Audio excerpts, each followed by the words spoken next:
చెట్లకు ప్రాణం ఉంటుంది అని సైంటిస్ట్ జగదీష్ చంద్రబోస్ చెప్పారు. అలాగే చెట్ల మీద మనుషులకు కూడా ప్రాణం ఉంటుంది. ఆ చెట్లు చనిపోతే వీళ్ళ ప్రాణమే పోయినట్టుగా అనిపిస్తుంది. ఇది ఛత్తీస్గఢ్లో జరిగిన ఇష్యూ అండి. ఒక 20 సంవత్సరాలుగా ఒక ముసలావిడ ఒక రావి చెట్టును పెంచుకుంటోంది. రావి చెట్టు మనందరికీ తెలిసిందే. ఎక్కువగా ఆంజనేయ స్వామి టెంపుల్లో మనం చూస్తూ ఉంటాం. అండ్ ఆకుల్ని కూడా రకరకాలుగా యూజ్ చేస్తూ ఉంటారనమాట. సో ఆ ముసలావిడ గత 20 సంవత్సరాలుగా ఆ చెట్టును పెంచుకుంటూ ఉంది. ఎంత ప్రాణంగా పెంచుకుంది అంటే ఆ చెట్టుని ఒక రియల్టర్లు నరికేశారండి ఏదో అవసరం మీద. మరి రోజు వచ్చి ఆ చెట్టుకి నీళ్లు పోసుకుంటుందో, లేకపోతే అక్కడికి వచ్చి కొద్దిసేపు సేద తీరుతుందో, ఆ చెట్టు ఆకులను యూజ్ చేసుకుంటుందో, ఎనివే ఏం జరిగిందో తెలియదు. కానీ ఆ చెట్టుని నరికేసిన తర్వాత ఆ ముసలావిడ ఆ చెట్టు దగ్గర వచ్చి ఏడ్చిందండి.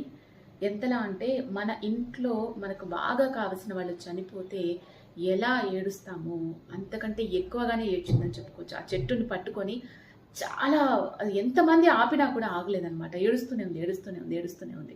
అంటే ఎంతలా ప్రాణం పెట్టుకుందో ఆ చెట్టు మీద అని చెప్పేసి అక్కడున్న స్థానికులు అంటే గ్రామస్తులందరూ కలిసి ఇలా ఒక రియల్టర్లు ఆ చెట్టును నరికేశారని చెప్పేసి వాళ్ళ మీద కేసు పెట్టారండి. పోలీసులు వచ్చి అసలు ఏం జరిగిందో చూసి అక్కడ జరుగుతున్న దృశ్యాన్ని చూసి వాళ్ళు కూడా చాలా హృదయ విదారకంగా ఉండేసరికి ఆ రియల్టర్లు ఎవరో తెలుసుకొని వాళ్ళని అరెస్ట్ చేసి పోలీస్ స్టేషన్లో పెట్టారు. సో నిజంగా ఇలా ఉంటారా జనాలు అంటే నిజంగా ఉంటారండి. చాలామంది మనుషుల మీద ప్రేమ పెట్టుకున్నట్టుగానే జంతువుల మీద, చెట్ల మీద, పక్షుల మీద, వస్తువుల మీద పెట్టుకుంటూ ఉంటారు. సో ప్రస్తుతం ఈ వీడియో అయితే వైరల్ అవుతోంది. నిజంగా అది చూసినప్పుడు ఎంత బాధ కలుగుతుందంటే అసలు ఆ బాధని మాటలో వర్ణించలేమన్నమాట.